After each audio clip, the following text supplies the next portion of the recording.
sore menyambut kedatangan kami di kaki puncak Manik.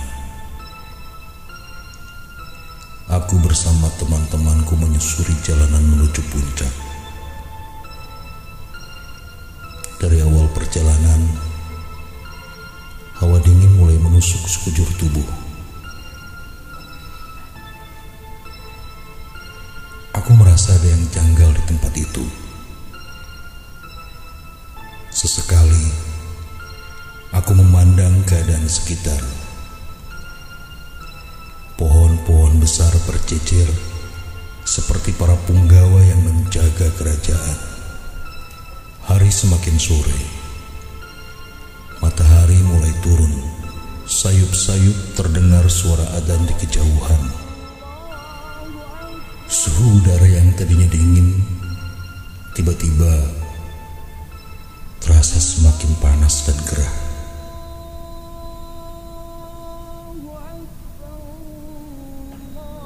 Cuaca semakin gelap. Keringat bercucuran di tubuhku.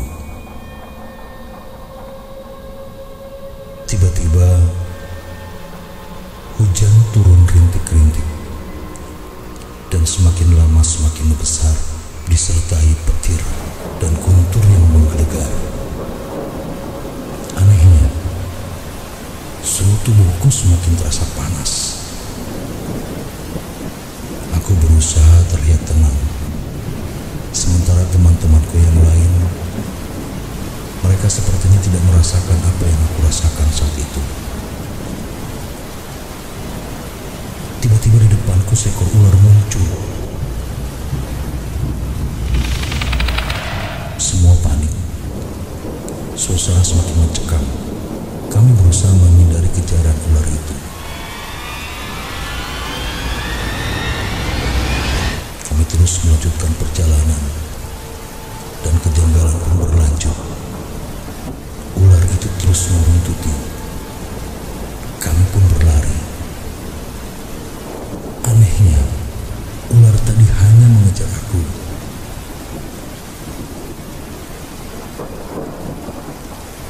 Dengan nafas terengah-engah, aku terus berusaha menghindar, bersembunyi di antara semak belukar. Hingga ular tersebut tak terlihat mengikuti kami lagi. Kami memutuskan untuk beristirahat karena hujan semakin besar. Di depan ada sebuah gubuk tua dengan kayu-kayunya yang mulai rapuh. Aku membaringkan tubuh sejenak. Tapi tak lama kemudian, aku melihat sosok perempuan berselendang hijau tengah berdiri mematung dari kejauhan. Tangannya melambai-lambai ke arahku. Ia menunjuk ke arah langit-langit gubuk. Aku penasaran, dan terlihat di atas langit-langit tersebut ada sebuah selendang berwarna hijau dengan cahaya yang cukup kemilau. Perempuan itu kembali melambaikan tangannya. Aku semakin penasaran. Aku berjalan perlahan, meninggalkan teman-temanku yang juga rupanya terlelap tidur. Sedikit demi sedikit, jarakku semakin dekat. Jantung ini semakin berdebar. Perempuan itu berjalan membelakangiku. Tiba-tiba dia berhenti. Dan ketika aku pegang pundaknya, dia menengok. Dan perempuan tadi berubah menjadi ular besar dengan mulutnya yang terbuka lebar, mengarah kepadaku.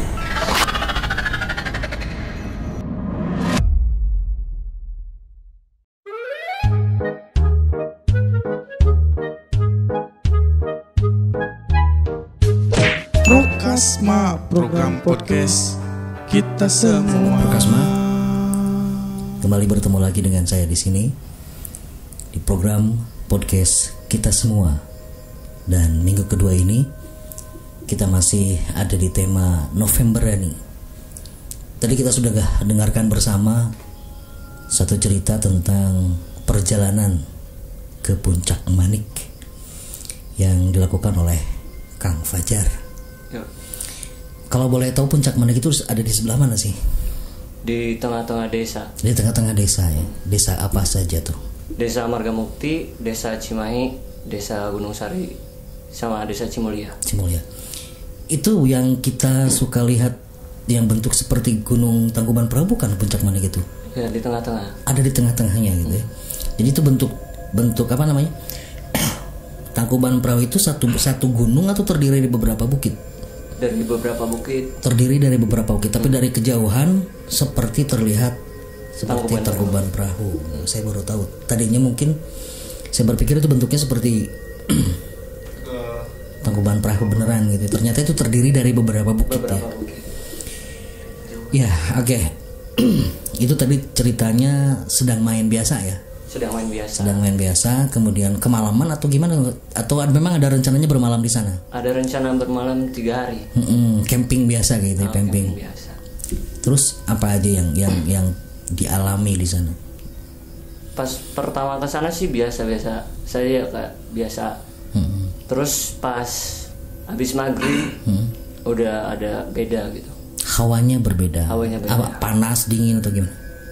Dingin sih. Dingin ya. Biasanya kan panas, tapi dingin.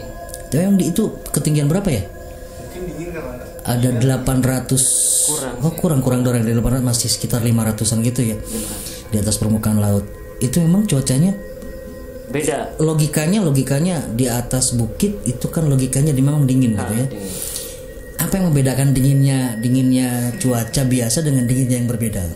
Tapi kan kalau dingin gunung kan harus adem gitu kan. Itu beda.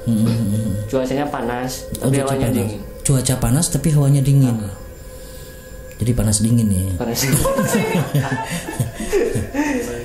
Ya, terus setelah maghrib lewat, Terus ada angin besar banget. Tiba-tiba hujan. Setelah hujan, kita kan di musola ya. Ada ular. Ularnya 1. Ular welang kalau nggak salah. Kan kita berempat. Cuma ularnya cuma ngejar ke saya. ularnya cuma ngejar ke Kang Fajar gitu ya. Saya ke kiri ikut ke kiri, saya ke kanan ikut ke kanan. Kemudian proses mimpi itu malamnya berarti ya. Malamnya. Sorenya ketemu sama ular itu. Kemudian malamnya bermimpi didatangin selendang. Di atas kusen. Di atas kusen. Oh, di sana ada bangunan ya, ada bangunan musola ya. Bangunan sama saung yang udah rapuh. Ada saung juga di sana. Nah, ketika dalam mimpi itu selendangnya berwarna apa? Selendangnya sih hijau tapi kayak kunang-kunang tuh. Ada nyalanya kayak gitu ya, ada nyalanya. Glow in the dark mungkin. Ya, selendang glow in the dark gitu. Jadi ada kedap-kedipnya. Kemudian diambil atau gimana? Enggak diambil. Tapi kan sebelum kesana kan ada niatan kalau milik saya datang sendiri, kalau enggak saya nggak bakal ngambil. Oh, jadi pertama kali naik ke sana itu ada niat kalau misalkan ada sesuatu gitu ya. Ada sesuatu, kalau memang jodohnya saya diambil, kalau tidak enggak gitu. Ya. Nah, kemudian ketika melihat itu ada niatan untuk mengambil atau diam aja? Enggak ada. Kan soalnya saya bilangnya kalau itu milik hak saya, datang sendiri, gak usah diambil. Kalau diambil gak mau saya. Nah gitu. Kemudian proses kamu diajak tanda petik kawin dengan itu gimana tuh ceritanya? Pas pertama kesana juga kan saya ingin kaya gitu ya kan. Ya. Pas di sana saya suruh pesugihan lah gitu. Suruh pesugihan sama ular. Emang niatnya kesana juga ada niat seperti itu supaya gampang rezeki. Ya. Kalau Kang Fajar sendiri percaya dengan hal itu? Percaya nggak percaya tapi ada gitu. Ada yang percaya ya, bahwa sesuatu itu bisa didapatkan dengan cara seperti itu. Dan di Kuningan ada. Iya, tapi taruhannya nyawa gitu. Kalau kita nggak dapet tumbal, kita sendiri. Kalau nggak, keluarga. Nah gitu, ya. Dan memang itu memang hal yang biasa atau luar biasa hal tersebut. biasa aja sih. Biasa menurut ya. saya. Itu biasa aja berarti ya. Oke. Dan katanya juga Kang Fajar pernah dijadikan tumbal, mau dijadikan tumbal. Pernah. Itu gimana ceritanya? Ceritanya kan kalau dulu suka mandi di kali ya. Kali itu bekas pemotongan hewan, darahnya kan ngalir ke sana. Saya kan mandi di sana. Terus habis mandi jam 12 subuh sih. Malam ya? 12 Bukan. malam. Lohor. Duhur ya, duhur. 12 duhur. Pulang dari sana kan saya sakit 3 hari. Terus udah ke dokter, udah kemana nggak sembuh. Terus saya kan minta air sama Pak Ustadz. Katanya ini mah ada sama potnya sama tumbal gitu. Ya. Untuk jembatan. Disuruh. Jadi Sukma saya suruh bikin jembatan buat penyeberangan. Ya, oke gitu. Ini sepertinya dari kecil memang udah punya pengalaman yang berkaitan dengan masalah gaib gitu ya. Udah. Atau memang mempelajari atau memang ada keturunan atau gimana nih? Ada keturunan. Sama mempelajari untuk Iya. balas dendam sih. Habis balas dendam gimana tuh ceritanya? Kan ibu saya dulu dikasih makanan, terus mau dijadiin tumbal. Nah dari situ saya mulai ingin ada rasa balas dendam. Itu ya. Jadi memang itu tadi disebutnya hal biasa gitu. Bagi kita di sini ini sesuatu yang luar biasa sekali dan baru seperti itu. Dan memang di dunia ini di lingkungan kita hal ini juga yang nyatanya kita bertemu langsung dengan Kang Fajar yang mengalami hal itu langsung gitu. Bukan cenah cek baruk gitu. Bukan cenah cek baruk tapi langsung dan narasumbernya pernah mau dijadikan tumbal, keluarganya juga pernah dijadikan tumbal. Sehingga itu yang memotivasi untuk mempelajari hal tersebut gitu. Jadi intinya membela diri mungkin ya. Iya, membela diri. Sebetulnya itu alam gaib itu memang harus dilawan atau gimana sih? Tergantung kita sendiri sih. Ya, karena kalau nggak diganggu nggak bakalan keganggu. Iya. Nah, kalau masalah tumbal menumbal itu yang sepengetahuan Kang Fajar itu dilakukan oleh jenis makhluk apa gitu? Biasanya sih buta ya, kalau nggak ini. Genderuwo mungkin. Genderuwo. Untuk dijadikan makanan, kalau nggak disuruh kerja. Itu berarti mereka juga makan ya? Makan. Iya. Tapi bukankah dalam keterangan itu bahwa makanan mereka itu adalah sisa-sisa makanan kita yang tidak dibacakan Bismillah? Kan tergantung keinginan si pemilik itu. Kalau ingin kaya ya harus tumbalnya manusia.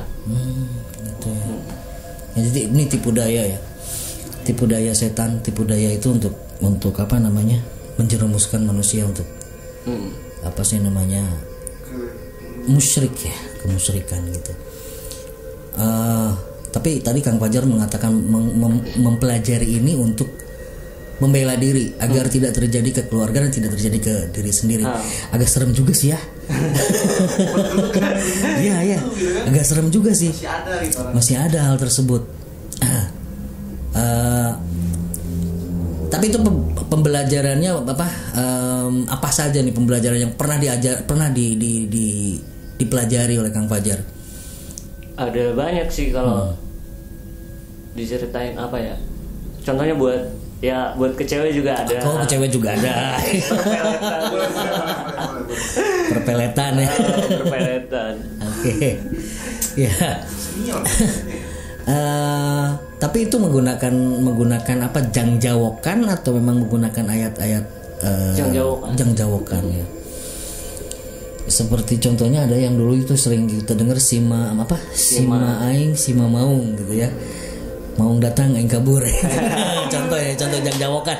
Iya sih. Gitu. Ya itu. Ada pengalaman menarik lagi nggak selain yang tadi diceritakan ketika di Puncak Manik itu? Ada apa saja sih selain tadi tempat bahwa Puncak Manik itu adalah tempat untuk mencari, mencari kayak gunung Kawi kalau di Jawa Tengah ini, Gunung Kawi. Ada apa lagi tuh? Sepanjang perjalanan itu memang ada kerajaan kah atau apa? Kerajaan. Kalau kerajaan sih ada di Kiara Domba juga ada. Di Kiara Domba juga ada ya. Ada. Kenapa Kiara Domba jadi angker? Gitu, karena memang di sana ada kerajaan. Ada kerajaan. Ada kakek-kakek yang nunggunya sama cewek. Di situ tuh ya, ada kakek-kakek dan cewek di pohon besar itu.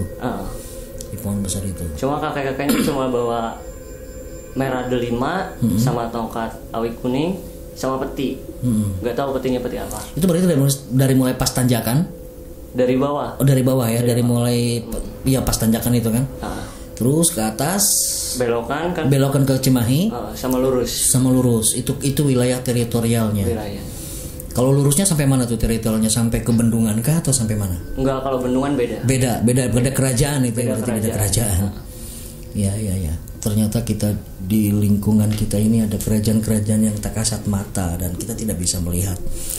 Apa sih yang harus dilakukan oleh kita sebagai manusia untuk menghadapi hal tersebut? Kalau dihadapi sih ya kayaknya susah sih. Tapi lebih percaya ke diri sendiri aja. Percaya ke diri sendiri ya. Dan kita masih punya Allah gitu. Kita masih punya Allah. Jangan terlalu percaya sama yang begitu kan. Kalau misalkan ada yang kesurupan gitu ya. Aing minta hayam hidung, hayam bodas, kopi. Itu harus diturutin apa enggak sih? Enggak sih. Enggak usah ya. Kenapa? Enggak. Emang kita mau disuruh-suruh gitu sama biarin aja. Bener ya. Kita kan makhluk sempurna ya, makhluk yang paling sempurna. Turutin. Tapi nggak ada efeknya tuh kalau nggak diturutin. Nggak ada efeknya. Itu bisa-bisanya mereka aja kali ya. Tipu daya ya. Ngapain ngasih kopi ke dia, mending diminum sama kita gitu. Kayak nyembah kan kita. Nah iya betul kayak tunduk sama mereka gitu. Kayak nurutin mereka padahal kan nggak usah. Ini kata orang itu kalau kita lagi ngobrolin hal-hal gaib sama saja kita ngundang, bener apa enggak? Enggak sih. Enggak ya?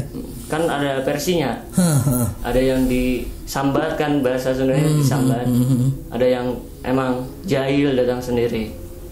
Ya, sekarang ini hawanya saya ngerasa ada beda nih.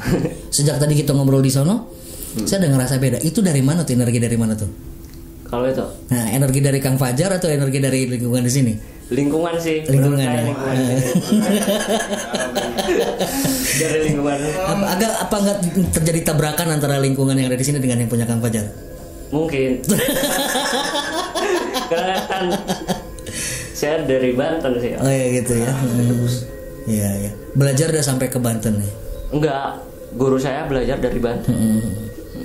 Ya saya hampir 3 bulan saya di Banten. Jualan cilok.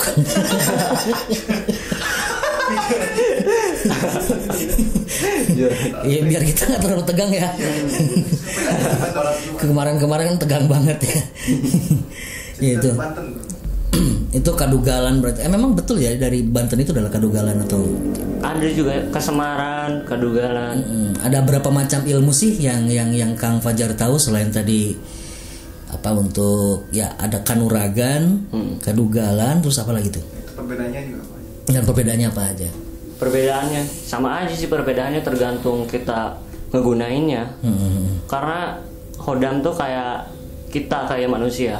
Kalau dia disebut cuma bisanya kerja melet, nggak bakalan mau. Kita aja bisanya cuma makan doang kan nggak nerima kayak gitu. Jadi nggak semuanya pintar gitu. Bisa. Nggak semuanya menguasai gitu ya. Jadi misalkan kalau tadi bilang maksudnya mungkin kalau si Hodam itu spesialisasinya melet berarti cuma melet aja gitu ya? Enggak, bisa juga. Bisa juga yang lain. Buat kerja, buat dagang, jadi pengasihan. Multitasking. Jadi tidak hanya satu spesialisasi aja gitu. Ya, ada nggak perubahan setelah mempelajari ilmu-ilmu itu dengan sebelumnya? Ada perubahan nggak?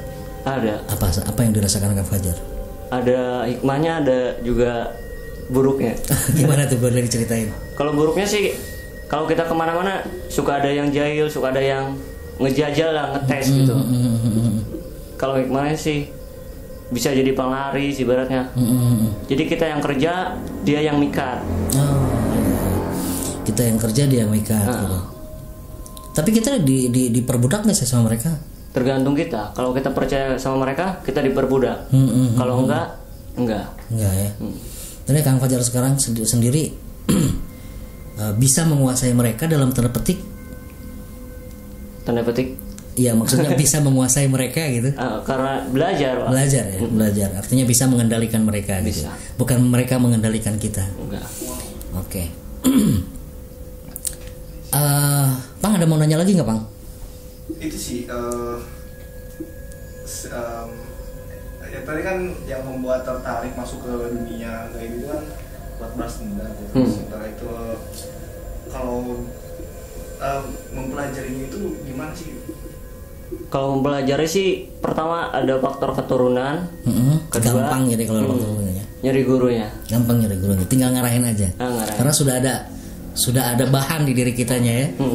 Kalau saya sih ngisi dari yang lain juga sama dari keturunan juga. Itu ada sempat bentrok nggak antara misalkan dengan sampai sekarang bentrok bertolak belakang tapi nggak ngefek ke tubuh. Ngefeknya gimana? Kurus sampai sekarang ya. gimana ngefeknya ya sering bentrok gitu. Jadi ibarat tubuh kita itu lapang perang buat perang gitu. Iya. Jadi kan dari faktor keturunan kan buat kebaikan. Saya akan nyari buat kejelekan. langsung speak up ya. Ya, speak up langsung. Tapi asik juga nih kita ngobrol ya. Nice. Karena buat balas dendam sih. Nah, kayak gitu. Tetap ada revenge gitu ya. Harus itu ya. Oke. Tapi pengaruh ke lingkungan sekitar juga ada nggak sih? Ada, tergantung sih. Kadang ada tiba-tiba ingin mukulin orang. Nah, itu jeleknya ya, jeleknya. Ingin berantem terus ada. Tapi bisa dikendalikan. Bisa dikendalikan. Nah, kalau sekarang ini ingin gimana nih? Bisa kayak orang gila, bisa. Ya. Ini panjang ceritanya. Ada cerita yang tentang tadi ketika hujan ya, Kang Fajar tidak kehujanan. Itu waktu ke Puncak Mandek juga atau bukan? Bukan. Beda jalan. Beda jalan itu. Lagi di jalan abis main. Posisi kan udah sore, hujan nggak berhenti. Nah di situ hujan kan besar. Kita jalan nggak kehujanan. Di atasnya ada awan hitam kalau nggak salah ya. Karena udah lama sih. Itu waktu masih sekolah ya. Waktu masih sekolah. Berarti belajar ini dari sejak mulai sekolah. Sejak belajar ini sih sejak berapa ya? Umur SMP sih kelas 3. SMP kelas 3. Sampai sekarang ya. Berarti udah tingkatannya udah penuh. Kemarin mau ngisi lagi nggak bisa. Nah, karena udah terlalu penuh gitu ya. Udah ini penuh. Tapi pernah nggak ngalamin nolongin orang kayak gitu? Nolongin? Gak pernah. Belum pernah ya. Misalkan ada yang kena santet atau misalkan kesurupan kayak gitu. Oh, kena santet pernah sih. Pernah. Gimana ceritanya tuh? Pertama sih saya kan nganter, ceritanya kan lagi nganggur ya kan, ngojek gitu. Tiba-tiba saya kan ke rumahnya, saya mencetuk aja tuh ngomong, oh ini kena ini. Ternyata benar. Itu tanpa sepengetahuan saya benar. Nah setelah itu kan dimandiin pakai kembang 7 rupa sama minyak 3 jenis. Nah pas disiram ke sini, pas ketiga kali keluar paku dari kepala. Pakunya 7. Itu keluarnya gimana tuh? Tiba-tiba muncul cit gitu atau gimana tuh? Jatuh, Pak. Oh jatuh. Ketika dimandiin jatuh. Kan digini, diusap gitu, jatuh. Pakunya paku emas sih. Paku nomor 7 kalau nggak salah, kecil. Sama di perut siletnya 4. Itu keluar sendiri juga? Keluar sendiri. Diusap atau? Pas diusap gini keluar. Awalnya sih nggak percaya ya kan. Tapi udah lihat, percaya nggak percaya tapi ada gitu, tapi nyata gitu. Gila bener ya. Zaman sekarang masih ada seperti itu. Ada. Main santet-santetan. Memang masih ada ya sebenarnya. Ada. Kemarin pun ada. Kemarin juga ada. Saya sendiri yang kena. Itu gimana ceritanya? Gara-gara kan saya kerja di warungnya kan. Di apa? Di Karawang. Dia kan orang Jawa, nggak tahu Jawa mana. Dia kan nukerin uang. Saya kan nggak ada receh. Saya kan nggak ngasih. Tiba-tiba dia ngirimin sesuatu di kepala. Setiap sakitnya tuh pas maghrib sampai jam 7. Nah setelah itu baru ketahuan pas saya pulang ke sini. Saya balikin. Itu kalau misalkan kita bisa nggak sih diri kita sendiri ngedeteksi bahwa ini penyakit biasa atau penyakit yang dalam tanda petik sakit? Bisa ngebedain nggak? Bisa. Cara ngebedainnya gimana tuh? Beda rasanya Pak. Kalau sakit kepala biasa kan diobat juga kadang agak mendingan. Kalau ini kan sakitnya setiap jam 5:30 sampai jam 7. Sakitnya. Kalau saya tuh habis makan pusing, pengennya tidur itu maksud nggak? Itu serangan optik. Itu ngantuk. Itu serangan optik ya itu ya. Itu serangan optik ya. Aduh. Habis makan selalu pusing. Dan sembuhnya kalau udah tidur gitu. Jam 12 siang juga. Iya. Perut tuh sesak. Iya, itu apakah itu juga tanda-tanda kita disantet? Bukan ya? Bukan ya. Ngantuk itu. Tapi jadi itu kalau misalkan kita berarti ada waktu-waktu tertentu ya. Ada waktu tertentu. Waktunya biasanya apa tuh? Duhur, maghrib atau? Tergantung tingkatan santetnya sih. Saya pengen tahu tingkatan yang paling rendah kapan gimana tuh? Tingkat paling rendah cuma satu daerah. Satu daerah. Kalau kedua provinsi. Kalau ketiga negara. Kalau paling tinggi benua. Itu bisa ya benua ya? Tapi nggak bisa ngelewatin 3 benua. Apa yang 3 benua apa aja tuh? Karena kan jin juga sama kayak manusia. Ada teritorialnya ya? Ada tiketnya. Ada tiket, ada visanya. Jadi kan ditanya mau kemana, kan setiap tiketnya beda. Itu 3 benuanya apa aja tuh yang tidak bisa dikirimkan? Kan waktu Israel sama apa? Palestina kan mau disantet katanya, kan nggak bisa. Nggak bisa. Ngelewatin beberapa benua. Karena beda ininya. Ngelewatin banyak laut. Ngelewatin banyak kerajaan yang berbeda juga gitu ya. Beda. Ya tadi misalkan dari masalah waktu, tadi dibilang bahwa duhur, maghrib itu beda. Biasanya kerasanya beda. Beda. Yang paling rendah biasanya kerasanya tiap hari, tiap waktu apa tuh? Maghrib sih. Itu paling rendah maghrib itu ya. Kalau paling tinggi sih nggak mandang waktu. Oh, yang paling tinggi nggak mandang waktu. Tapi tergantung yang ngirimnya juga sih. Kalau mau sekalian langsung meninggal ya langsung bisa. Bisa. Gila, serem banget ya. Nice. Ada gitu, masih ada ya? Ada. Masih ada di sini tuh. Cuma jarang. Udah jarang ya. Hanya orang-orang tertentu. Karena udah beda zaman. Beda zaman. Mudah-mudahan tidak semua orang tergiur. Kita di sini cerita bukan berarti untuk menganjurkan ya. Tapi kita di sini cerita untuk ya kita mewaspadai bahwa sekali lagi kita hidup berdampingan dengan makhluk yang tak kasat mata. Dan makhluk tak kasat mata ini bisa dikendalikan ya. Bisa dikendalikan oleh manusia dan bisa juga dibuat untuk kejelekan. Bisa. Jangan sampai kita berarti tugas kita adalah membentengi diri kita sendiri. Membentengi dengan iman, Islam dan ihsan. Itu barangkali yang mungkin bisa kita ini ya jadikan sebagai tameng kita ya. Sholawat ya. Silaturahmi gitu. Baik hati. Oke, Kang Fajar makasih banget udah bisa hadir di malam hari ini dan mudah-mudahan bisa juga menambah wawasan ya. Dan ternyata santet tidak bisa melewati 3 benua. Tidak bisa ya. Tadi saya ada pertanyaan tapi tiba-tiba hilang sih ini. Kalau saya ada gini, itu kan kalau misalkan ada indikasi katanya tadi ya, kalau misalkan kita lagi ngerasain ada sesuatu gitu. Selain dari hawa dingin itu apa lagi gitu indikasinya? Kalau misalkan kita ya ngelihat gitu, ngelihat sosok atau gimana? Ngelihat sosok. Ya gimana tuh? Jadi indikasi bahwa kita lagi ngeliat ya, tiba-tiba ada hawa selain dari hawa dingin itu. Itu sih antara halusinasi. Biasanya sih kebanyakan halusinasi. Kalau kita contoh yang lihat, wah ada kuntilanak gini-gini. Banyakan sih halusinasi. Tapi bisa nggak sih manusia ngelihat wujud hantu itu, bisa nggak sih? Bisa lah. Bisa ya. Tapi kan ada tata caranya buat. Ada tata caranya. Tidak semua orang mampu melihat. Tidak, karena harus ada ritual tertentu gitu. Misalkan orang biasa nih. Orang biasa itu pengen bisa melihat berarti harus melewati ritual tertentu. Tergantung sih ya, tergantung kesucian kita. Untuk melihat itu juga harus suci ya. Harus wudu dulu kan. Harus wudu dulu. Ya. Tapi mereka kan bisa melihat kita, tapi kita tidak bisa melihat mereka gitu ya. Ada nggak ilmu yang dipelajari khusus untuk bisa berkomunikasi dengan? Ada ya. Ada. Tapi saya nggak mau. Oke, nanti nambah pertanyaan lama-lama lagi nih atau masih penasaran, Pak? Udah gitu aja. Oke, intinya apa yang kita bicarakan di Novemberani ini nggak nakut-nakutin sahabat Prokasma, tapi kita coba berbagi pengalaman, sharing pengalaman dengan dunia yang berkaitan dengan masalah gaib. Gaib itu tidak terlihat ya. Dan kita memang berdampingan dengan jin. Jin itu ada yang muslim, ada juga yang kafir.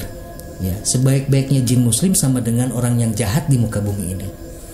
Bayangin kalau yang jahat berapa kali lipat kejahatan mereka ya, isengnya dan lain-lainnya. Tapi yaitu kita harus bisa membentengi diri kita, dan kita harus selalu ingat bahwa manusia adalah makhluk yang paling sempurna, makhluk yang berada di atas mereka. Suasana studio makin panas. Tadi sih biasa-biasa saja, sekarang hawanya sudah makin panas. Jadi saya harus akhiri untuk Prokasma minggu ini. Mudah-mudahan di cerita minggu depan kita juga bisa mendapatkan cerita yang lebih menarik dari yang sekarang. Dan makasih banget sekali lagi Kang Fajar udah bercerita tentang dunia tumbal, santet dan lain-lain yang sebetulnya saya tidak percaya, tapi memang itu kenyataannya. Itu aja. Terima kasih. Jangan lupa subscribe, like, view, dan kalau punya pengalaman yang sama boleh juga tuliskan di komentar. Dan silakan juga bisa menghubungi kontak person kita kalau punya pengalaman yang berkaitan dengan dunia gaib. Masih ada berapa minggu lagi ke depan untuk Novemberani di bulan November ini. Terima kasih, sampai ketemu minggu depan. Salam.